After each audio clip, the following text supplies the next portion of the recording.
नमस्कार दोस्तों, आज की वीडियो में बात करने वाले हैं HPWD Himachal Pradesh public work department में जूनियर इंजीनियर इलेक्ट्रिकल की बैच वाइज वैकेंसीज़ के बारे में और जो कि टेस्ट वैकेंसीज़ के बारे में, डायरेक्ट रिक्रूटमेंट और बैच वाइज रिक्रूटमेंट के बारे में बात करेंगे। तो इसमें 71 वैकेंसीज आई है जिसकी बैच वाइज और डायरेक्ट रिक्रूटमेंट होगी जो कि टेस्ट बेसिस पे होगी। तो किस किस के लिए कितनी कितनी वैकेंसीज है, तो वीडियो को आप एंड तक देखते रहिएगा। और RNP रूल क्या है इसके लिए, उसकी पूरी डिटेल में इस वीडियो में आपको दूंगा, तो वीडियो को देखते रहिएगा। अगर अभी तक आपने चैनल को सब्सक्राइब नहीं किया तो चैनल को जरूर सब्सक्राइब कीजिएगा, साथ में बेल आइकन के बटन को दबाना ना भूलिएगा। तो यहाँ पे बैच वाइज भर्ती हो रही है। तो यहाँ पे देखिए जो कि आर्टिकल 309 है constitution of India, governor Himachal Pradesh. तो यहाँ पे पढ़ सकते हैं public service commission Shimla, Himachal Pradesh recruitment and promotion rule junior electrical class 3। तो यहाँ पे जो कि आर्टिकल 309 में यहाँ पे जिक्र किया हुआ है जो कि हिमाचल प्रदेश क्लॉज 3 जो हिमाचल प्रदेश के लिए अलग से दिया गया है। तो यहाँ पे जो कि पब्लिक सर्विस कमीशन अपना इन्होंने तैयार किया हुआ है। तो यहाँ पे देखिए जो कि कॉपी इन्होंने फॉरवर्ड की है, कहाँ फॉरवर्ड किया है वो भी देखिए आप। और यहाँ पे अब डायरेक्ट बात करते हैं जो कि यहाँ पे RNP रूल्स है और पोस्ट की हायरिंग है। तो यहाँ पे देखिए recruitment and promotion rule for the post of junior engineer electrical class 3 non gazetted in department of public work department Himachal Pradesh. ये सिर्फ पब्लिक डिपार्टमेंट की बात कर रहा हूँ मैं, हिमाचल प्रदेश इलेक्ट्रिसिटी बोर्ड की बात नहीं कर रहा हूँ। जो कि इलेक्ट्रिसिटी बोर्ड डिपार्टमेंट है वहाँ पे जूनियर इंजीनियर हायर के लिए अलग से RNP रूल है, तो उसके बारे में मैं डिस्कस नहीं कर रहा हूँ। मैं सिर्फ PWD डिपार्टमेंट के बारे में डिस्कस कर रहा हूँ। आप क्लियरली यहाँ पे नोट कीजिएगा, और वो भी जूनियर इंजीनियर इलेक्ट्रिकल के लिए, सिविल के लिए नहीं। जूनियर इंजीनियर इलेक्ट्रिकल या RNP रूल है। अगर आप इसके बेसिस पे और भी कुछ डिफाइन करना चाहते हैं तो आप खुद कर सकते हैं, बट मैं यहाँ पे सिर्फ इसी के बारे में पर्टिकुलर बात कर रहा हूँ। तो यहाँ पे देखिए जो कि पे स्केल भी है रेगुलर बेसिस पे 10,300 से 34,800, और जो कि कॉन्ट्रैक्ट बेसिस 3 साल तक है 14,100 रुपये यहाँ पे है। नॉन सिलेक्शन यहाँ पे वेदर सिलेक्शन और नॉन सिलेक्शन पोस्ट। और यहाँ पे चीफ इंजीनियर जो कि appointing and disciplinary authority, age limit है 18 से 45 साल तक रहेगी आपकी। जो कि बैच वाइज कैसे भर्ती होगी, डायरेक्ट रिक्रूटमेंट कैसे होगी, टेस्ट वाइज। तो यहाँ पे देखिए RNP रूल में क्वालिफिकेशन की बात करते हैं सबसे पहले। तो यहाँ पे क्वालिफिकेशन में degree and diploma both eligible है। कोई भी यहाँ पे ऐसा नहीं है कि सिर्फ डिप्लोमा वाला भर सकता है, डिग्री वाला नहीं भर सकता है। जब भी ये वैकेंसीज निकलेंगी तो दोनों भर सकते हैं। स्टाफ सिलेक्शन हमीरपुर से वैकेंसीज निकलेगी, अभी है फिलहाल कब निकलेगी इसके बारे में पता नहीं, बट 71 वैकेंसीज के लिए इन्होंने गवर्नमेंट का अप्रूवल मिलना बाकी है। तो वहाँ से अगर अप्रूवल मिलता है तो यहाँ पे ये वैकेंसीज शायद वैसे 30 मई को यहाँ पे अप्रूवल दे भी दिया होगा गवर्नमेंट ने। यहाँ पे मैं ढूंढ रहा था डाटा बट मेरे को मिला नहीं, बट फिलहाल वैसे कहा जा रहा है कि 30 मई को इन्होंने गवर्नमेंट ने भी अप्रूवल दे दिया है इन पोस्ट के लिए जो कि 71 है। तो यहाँ पे regular full time 3 year diploma और डिग्री इन इलेक्ट्रिकल इंजीनियर और इलेक्ट्रॉनिक्स इंजीनियर दोनों एलिजिबल, इलेक्ट्रिकल वाले भी इलेक्ट्रॉनिक्स वाले भी। और भी कंडीशन है 10th और +2 आपकी हिमाचल से होनी चाहिए। अगर आउट ऑफ हिमाचल कैंडिडेट भरता है, अगर बोनाफाइड हिमाचली है तो आपके लिए कोई भी कंडीशन नहीं है। तो आप 10th और +2 आपकी हिमाचल से हो या बाहर से हो तब भी आप एलिजिबल हो इसके लिए। अदर स्टेट के कैंडिडेट के लिए 10th और +2 हिमाचल प्रदेश से होनी चाहिए। डिजायरेबल क्वालिफिकेशन मैंने आपको साफ साफ बताया, both degree and diploma eligible है, जो कि RNP रूल यहाँ पे बताया है। यहाँ पे देखिए direct recruitment 2 years subject to such further extension for a period not exceeding 1 year may be ordered the competitive authority the special circumstances as a reason to record in written, to no problem in case of appointing on the contract basis, tenure basis, re-employment after superannuation and absorption। तो यहाँ पे साथ में इन्होंने promotion के लिए भी बताया गया थोड़ा सा। तो यहाँ पे रिक्रूटमेंट कैसी होगी, तो 75% बाई डायरेक्ट रिक्रूटमेंट और यहाँ पे 30% होगी, वो सॉरी 75% डायरेक्ट रिक्रूटमेंट है, और जो कि 25% है वो होगी इनकी प्रमोशन बेसिस पे। तो यहाँ पे जो कि 75% डायरेक्ट रिक्रूटमेंट होगी, इसमें से 45% होगी आपकी डायरेक्ट रिक्रूटमेंट जो कि टेस्ट बेसिस पे होगी, और 30% होगी बैच वाइज बेसिस। तो ये आपका यहाँ पे 75% टोटल होता है। तो 75, तो यहाँ पे 71 वैकेंसीज है। तो यहाँ पे 71 वैकेंसीज का आप 75% कर लीजिए, जो कि 53 वैकेंसीज होता है। जो कि 53 वैकेंसीज है, इसमें से अब 32 वैकेंसीज का आपका रिटन टेस्ट होगा, और जो कि 21 वैकेंसीज बचती है वो बैच वाइज भरी जाएंगी। तो 21 वैकेंसीज बैच वाइज भरी जाएंगी। तो यहाँ पे देखिए इन्होंने इलेक्ट्रिकल में डिप्लोमा डिग्री बात कही है, जो कि 30% यहाँ पे देखिए डायरेक्ट रिक्रूटमेंट जो कि ऊपर वाली है 30% by batch wise on the regular basis by और contract basis department level of amongst the candidate who possess regular full time degree diploma electrical engineer और electronics engineer from recognised institution and institute. तो आपका degree और diploma AICT से और UGC से आपकी जो कि यूनिवर्सिटी से किया तो वो अप्रूव होनी चाहिए। रिकॉग्नाइज स्टेट और सेंट्रल गवर्नमेंट से इंस्टीट्यूशन से आपका डिग्री और डिप्लोमा होना चाहिए। Provide that the purpose of appointment under the सब कॉलम। तो यहाँ पे देखिए रेगुलर फुल टाइम होना चाहिए। और अब बैच वाइज आपके कौन सी ईयर का नंबर पड़ सकता है, तो अगर TGT की बात मैं करूँ, जिन्होंने 2000 में B.Ed की है, 2000 या 1999 में B.Ed की है, तो उनका नंबर आजकल TGT में पड़ रहा है। अगर आपकी बैच वाइज भर्ती होती है तो एम्प्लॉयमेंट एक्सचेंज में आपका नाम रजिस्टर होना कंपलसरी है, जो कि रोजगार कार्यालय है जो भी है वहाँ पे आप अपना नाम दर्ज कीजिए। अगर आप कहीं प्राइवेट कंपनी में जॉब करते हैं तो शायद आपका वहाँ पे नाम रजिस्टर नहीं होगा, तो आप फिर इस जॉब के लिए एलिजिबल नहीं हो बैच वाइज बेसिस पे आई थिंक, क्योंकि वहाँ पे सिर्फ बेरोजगारों का ही नाम रजिस्टर होता है। तो यहाँ पे मैं बात कर दूँ जो कि बैच वाइज भर्ती होगी, तो उसके बारे में मैं आपको बता रहा हूँ, जो कि 21 वैकेंसीज की यहाँ पे बैच वाइज भर्ती होगी, जो कि 71 में है। तो उसमें आपका रोजगार कार्यालय में नाम दर्ज होना चाहिए, एम्प्लॉयमेंट एक्सचेंज में नोट कीजिएगा। और जो कि 32 वैकेंसीज यहाँ पे होती है 53 में से, तो वहाँ पे वो भरी जाएंगी, आपकी रिटन टेस्ट होगा उनका, जो कि स्टाफ सिलेक्शन जब भी यहाँ पे नोटिफिकेशन आगे देता है फर्दर। तो यहाँ पे देखिए नीचे बताया गया 25% वैकेंसी यहाँ पे प्रमोशन के आधार पे भरी जाएंगी। तो 25 मतलब 18 वैकेंसीज है कम से कम, जो कि 71 में से अब बचती है 53, और वहाँ पे आगे आप कर लीजिए 18 वैकेंसीज बचती है, जितनी भी बचती है 18 होती है, तो वो भरी जाएंगी प्रमोशन के आधार पर। तो यहाँ पे उनके लिए भी है, यहाँ पे देखिए प्रमोशन के लिए सर्वेयर, वर्क इंस्पेक्टर, ड्राफ्ट्समैन अगर जो भी है उन्हें प्रमोट किया जाएगा। उनके पास 3 साल का अगर डिग्री डिप्लोमा उन्होंने किया है तो उन्हें ही प्रमोशन मिलेगी, क्योंकि ये हमारे काम की चीज़ नहीं है, तो हम प्रमोशन के बारे में ज़्यादा यहाँ पे ध्यान नहीं देंगे। हमने सिर्फ रिक्रूटमेंट रूल्स के बारे में बात करनी है, और भी आगे जो इसका रोस्टर है उसके बारे में बात करेंगे। तो यहाँ पे देखिए इन्होंने रोस्टर दिया हुआ है, तो जैसा कि मैंने आपको पहले ऊपर बताया हुआ, देखिए तो यहाँ पे 71 टोटल वैकेंसीज होती है, जो कि इन्होंने रोस्टर दिया हुआ है। तो 1 to 4 यहाँ पे जो कि वैकेंसीज है, और यहाँ पे 71 तक ये भरी जाएंगी। डायरेक्ट रिक्रूटमेंट होगा, जिनका टेस्ट होगा, एग्ज़ाम होगा, जिनका एग्ज़ाम होगा। यहाँ पे देखिए सॉरी, यहाँ पे कुछ गड़बड़ हो गई है।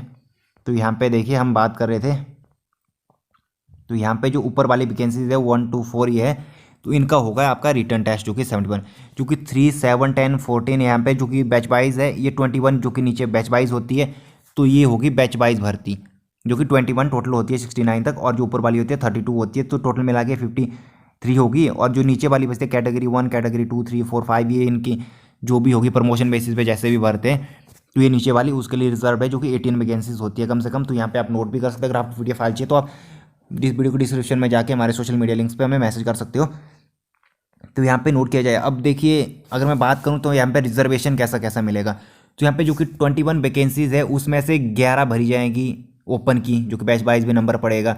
जिनकी ज़्यादा परसेंटेज होगी उनका ही पहले नंबर पड़ेगा, अगर ज़्यादा कैंडिडेट होते हैं तो फिर 4 भरी जाएंगी SC की, 3 भरी जाएंगी OBC की, 2 EWS की, और 1 ST की भरी जाएंगी, जो कि बैच वाइज अगर आपको रिजर्वेशन मिलेगा। अगर 32 वैकेंसी जो कि रिटर्न टेस्ट के बेसिस पे, तो उसमें 16 निकलेगी जनरल के लिए, और 7 निकलेगी SC के लिए, 5 निकलेगी OBC के लिए, और 3 निकलेगी EWS के लिए, 1 निकलेगी, 1 या 2 निकलेगी वही ST कैटेगरी के लिए। और फिर इसमें भी फर्दर जो कि रिजर्वेशन रहता है IRDP वगैरह जो भी है फ्रीडम फाइटर के लिए, वो अलग से रहेगा। तो ये था यहाँ पे रिजर्वेशन कितनी कितनी वैकेंसीज में मिलेगी, जो कि 21 है। 21 में से 11 तो जनरल के लिए है ही, बाकी फिर अदर कैटेगरी के लिए। और 32 की अगर मैं बात करता हूँ तो उसमें 16 और 7, 5, 3 ये कैसे ऐसा मिलेगा। बैच वाइज में रिजर्वेशन भी मिलेगा या नहीं मिलेगा, इसके बारे में इतनी ज़्यादा इन्फॉर्मेशन अभी नहीं है, ये देंगे या नहीं देंगे। वैसे रिजर्वेशन मिलेगा ही बैच वाइज में भी। तो यहाँ पे 21 वैकेंसीज ये बैच वाइज भरी जाएंगी, जो कि 71 वैकेंसी। तो यहाँ पे देखिए roster repeated every after 71 vacancies अगर फर्दर आती है, तो यहाँ पे बैच वाइज जो कि वैकेंसी यहाँ पे भरी जाएगी, ये तभी भरी जाएंगी जब गवर्नमेंट का अप्रूवल मिलेगा। तो यहाँ पे इन्होंने साफ साफ कहा है, जब गवर्नमेंट का जो कि अप्रूवल देती है तो उसके बाद ये वैकेंसी भरी जाएंगी। तो यहाँ पे और भी देख सकते हैं, जो कि प्रमोशन के लिए यहाँ पे रूल्स एंड रेगुलेशन इन्होंने बनाए हुए, जो कि ट्राइबल एरिया में आपकी एक बार पोस्टिंग होनी जरूरी है, जब भी आप अगर प्रमोशन का फ़ायदा उठाना चाहते हैं, अदरवाइज़ आपको प्रमोशन यहाँ पे नहीं मिलेगी। तो यहाँ पे देखिए एक्सप्लेनेशन भी इन्होंने थोड़ा सा दिया हुआ है, तो उसको भी आप देख सकते हैं, बट हम एक्सप्लेनेशन पे ज़्यादा नहीं जाएंगे। As may constitution of government full time, यहाँ पे और भी इन्होंने बात करी हुई है थोड़ी सी। Direct recruitment through Himachal Pradesh staff selection through, जो कि यहाँ पे देखिए इसके बारे में हम बात करेंगे। Selection for appointing of the post of direct recruitment, तो जो कि डायरेक्ट रिक्रूटमेंट जो कि रिटन टेस्ट होगा, वो आपके रिक्रूटमेंट कौन करेगा, स्टाफ सिलेक्शन कमीशन हमीरपुर के द्वारा ये कंडक्ट किया जाएगा, जो कि 85% मार्क्स का आपका रिटन टेस्ट होगा। और आप देख सकते हैं यहाँ पे अपेंडिक्स 1 जो कि, और अदर यहाँ पे एक्सप्लेनेशन इन्होंने दी हुई है, सिलेबस स्टैंडर्ड जो भी है हिमाचल प्रदेश का, और मेरिट रिटन टेस्ट जो भी होगी उसके अकॉर्डिंग होगी, और direct recruitment through batch wise basis. तो कंसर्न अथॉरिटी यहाँ पे देखिए, जो कि बैच वाइज भर्ती अब कैसे होगी, जो कि बैच वाइज भर्ती है यहाँ पे सिर्फ HPPWD डिपार्टमेंट खुद भरेगा वैकेंसी। यहाँ पे स्टाफ सिलेक्शन का कोई भी लेना देना नहीं रहेगा, जो भी बैच वाइज यहाँ पे बोला गया है इन्होंने। देखिए selection for appointment of the post in case of direct recruitment on batch wise basis shell be made by the engineer chief HPPWD on the basis of batch wise merit basis seniority on the candidate particular batch who has passed or out the university recognized and the state central government followed by the evaluation specified the appendix 1। तो उसके बारे में इन्होंने बोला है this rule, और साथ में अगर गवर्नमेंट का अप्रूवल मिलता है तभी ये भरी जाएंगी, जो कि बैच वाइज है। यहाँ पे बी डायरेक्ट रिक्रूटमेंट, तो यहाँ पे देखिए बैच वाइज भर्ती हो रही है हिमाचल प्रदेश में, इंजीनियरिंग में भी, टीजीटी में भी काफ़ी सारे यहाँ पर हो रहे हैं। तो यहाँ पे देखिए selection for appointing not withstand anything contained in these rule. तो यहाँ पे और भी इन्होंने कहा है नीचे to the contract recruitment on contract appointment to the post will be made subject of terms and condition. यहाँ पे इन्होंने टर्म्स एंड कंडीशन में बिलो दी हुई है। कॉन्सेप्ट यहाँ पे देखिए junior engineer electrical in public work department agreement इन्होंने इनिशियली, जो कि मैं आपको साथ में बिलो में बताऊंगा, यहाँ पे on year two year basis जो भी होगा हर साल यहाँ पे रिन्यू होगा आपका contract. Post fall in with in the review HPPSC। तो यहाँ पे भी इन्होंने कहा है देखिए, जो कि हमीरपुर से यहाँ पे वैकेंसीज भरी जाएगी। Post fall out of the review of the HPPSC chief engineer, जो कि यहाँ पे देखिए, जो कि इन वैकेंसी जो बैच वाइज वैकेंसीज है इनमें स्टाफ सिलेक्शन बाहर रहेगा, इनमें इनका कोई भी लेना देना नहीं होगा। जो कि यहाँ पे जो कि पोस्ट भरी जाएंगी डायरेक्ट रिक्रूटमेंट, जो कि टेस्ट बेसिस पे 32 वैकेंसीज भरी जाएंगी। मैं आपको बता रहा हूँ, एग्जांपल दे रहा हूँ, जो कि 71 में इतनी अप्रॉक्स रहेंगी, तो वो भरी जाएंगी हमीरपुर, जो कि रिटर्न एग्जाम कंडक्ट करके जिसमें वो इन रहेगा। तो अब जो कि बैच वाइज भर्ती होगी इसमें हमीरपुर बोर्ड आउट रहेगा, बाहर इनका कोई भी लेना देना नहीं होगा, वो सारा का सारा PWD डिपार्टमेंट का ही होगा। तो यहाँ पे देखिए the engineer in chief HPWD in case of appointment on the batch wise basis after obtaining the approval of the government to fill up the vacant post, contract basis will be advertise the two news leading newspaper पे यहाँ पे दी जाएगी। Newspaper and initiative candidate having the prescribe qualification and fulfilment the other eligibility condition and the prescribe in this rule. तो आपको याद रखना है जब भी नोटिफिकेशन आती है तो समय के लिए भी, अदरवाइज आप सबसे पहले अपना जो कि रजिस्ट्रेशन है एम्प्लॉयमेंट रोजगार कार्यालय में कर दीजिए, वहाँ से ये डाटा लेंगे। फर्दर आपको कॉल नहीं आती अगर आप एडवर्टाइजमेंट नंबर नहीं देखते, एडवर्टाइजमेंट नहीं देखते, क्योंकि न्यूज़पेपर में आएगी, जो कि शायद पंजाब केसरी, अमर उजाला जो कि हिमाचल प्रदेश का है उसमें आती है। वैसे अमर उजाला या पंजाब केसरी में आती है, सॉरी पंजाब केसरी में जो कि न्यूज़पेपर में ये हिमाचल प्रदेश का आती है, और द टाइम्स ऑफ इंडिया या ट्रिब्यून में जो कि इंग्लिश का न्यूज़पेपर रहता है, दो हिंदी और इंग्लिश दोनों न्यूज़पेपर में ये आएगा। जब भी ये पोस्ट यहाँ पे आएगी बाहर होगी, जब भी गवर्नमेंट का अप्रूवल मिलेगा तो एडवर्टाइज होंगी, तो आप जल्दी से फॉर्म भरिए। अगर फॉर्म रखते हैं या क्या रखते हैं, या फिर वही एम्प्लॉयमेंट ऑफिस एक्सचेंज से ही उठाते हैं डाटा, क्योंकि जो भी वैसे फर्दर एम्प्लॉयमेंट एक्सचेंज से ही लेते हैं, जिनका भी वहाँ पे नाम रजिस्टर होता है उनको ये बैच वाइज भर्ती में लेते हैं। जो कि TGT का मैंने आपको बताया 2000 का बैच, फिलहाल 800 जो कि 62 वैकेंसीज आई है उनका नंबर वहाँ पे पड़ा 2000, 2001, 2003 तक उनको ले रहे हैं, और 2007 तक भी ले रहे हैं, जो कि फ्रीडम फाइटर है फर्दर है उनको वहाँ पे 2007 के बैच का नंबर पड़ रहा है। तो यहाँ पे 21 वैकेंसीज है बैच वाइज ये। तो यहाँ पे देखिए आगे भी इन्होंने बताया है, यहाँ पे कॉन्ट्रेक्चुअल यहाँ पे एम्पॉयमेंट्स,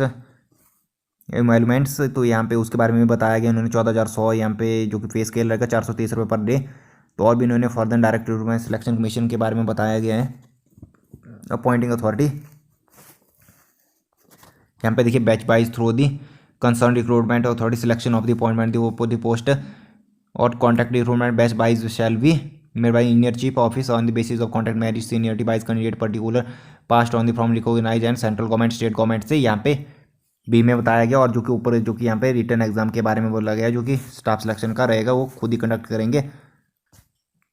और साथ में यहाँ पे प्रीव्यू के बारे में बात करी है, बट हम इससे कोई भी ज़्यादा ये वैसे इसमें कुछ है नहीं। यहाँ पे देखिए may be constituted by the concern recruitment agency on the time to time, जो भी है जहाँ पे बैच 22 वैकेंसीज का है तो उसका यहाँ पे होता रहेगा। और एग्रीमेंट टर्म्स एंड कंडीशन है कुछ यहाँ पे आप देख सकते हैं, और आगे भी यहाँ पे कुछ इन्होंने दिया हुआ है तो यहाँ पे आप पढ़ सकते हैं। मेडिकल ऑफिसर, गैजेटेड ऑफिसर, जो भी इन्होंने आगे डिस्क्राइब किया हुआ है, नॉट एप्लीकेबल। यहाँ पे रिजर्वेशन, तो रिजर्वेशन यहाँ पे मिलेगा जितना भी मिलता है, एज के लिए भी मिलेगा जो कि 5 साल का होता है, SC ST OBC के लिए 2 साल का, 3 साल का, और ट्राइबल है, बैकवर्ड है, हर एक कैटेगरी को मिलेगा। EWS के लिए जो भी गवर्नमेंट नॉर्म्स रहेगा, मैंने आपको बताया पहले भी, जो कि हिमाचल प्रदेश में अगर जो कि रिजर्वेशन की मैं बात करूँ तो यहाँ पे कितना कितना रिजर्वेशन है। SC के लिए 22% है, ST के लिए 5% है, और OBC के लिए 18% है, EWS के लिए 10% है। अगर देखिए 100 वैकेंसीज आती है तो 100 वैकेंसीज में से 22 SC के लिए आती है, 5 ST के लिए होती है, और 18 OBC के लिए होती है, 10 EWS के लिए होती है। तो ऐसी ऐसी वैकेंसीज आती है। फिर IRDP वगैरह के लिए फिर वो अलग से रहता है। तो यहाँ पे देखिए जो कि रिटन टेस्ट 85 मार्क्स का होगा, और 15 मार्क्स जो कि स्टाफ सिलेक्शन हमीरपुर में होता है, वही फॉर्मेट है पूरा का पूरा, आप यहाँ पे देख सकते हैं।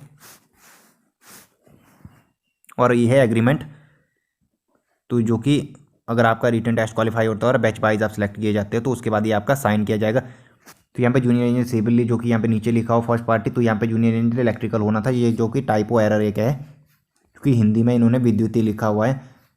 तो ये था एग्रीमेंट, यहाँ पे पूरा का पूरा आप डिटेल में देख सकते हैं। अगर आपको वीडियो अच्छी लगे तो लाइक और शेयर करना भूलेगा। आज की वीडियो में इतना ही, धन्यवाद। और अगर आपने चैनल को सब्सक्राइब नहीं किया तो चैनल को हमारे जरूर सब्सक्राइब कीजिएगा ऐसी वीडियो के लिए। और भी अगर आपको कोई भी इन्फॉर्मेशन चाहिए, कोई भी जानकारी इसके रिगार्डिंग चाहिए तो आप कमेंट बॉक्स में कमेंट कर सकते हैं।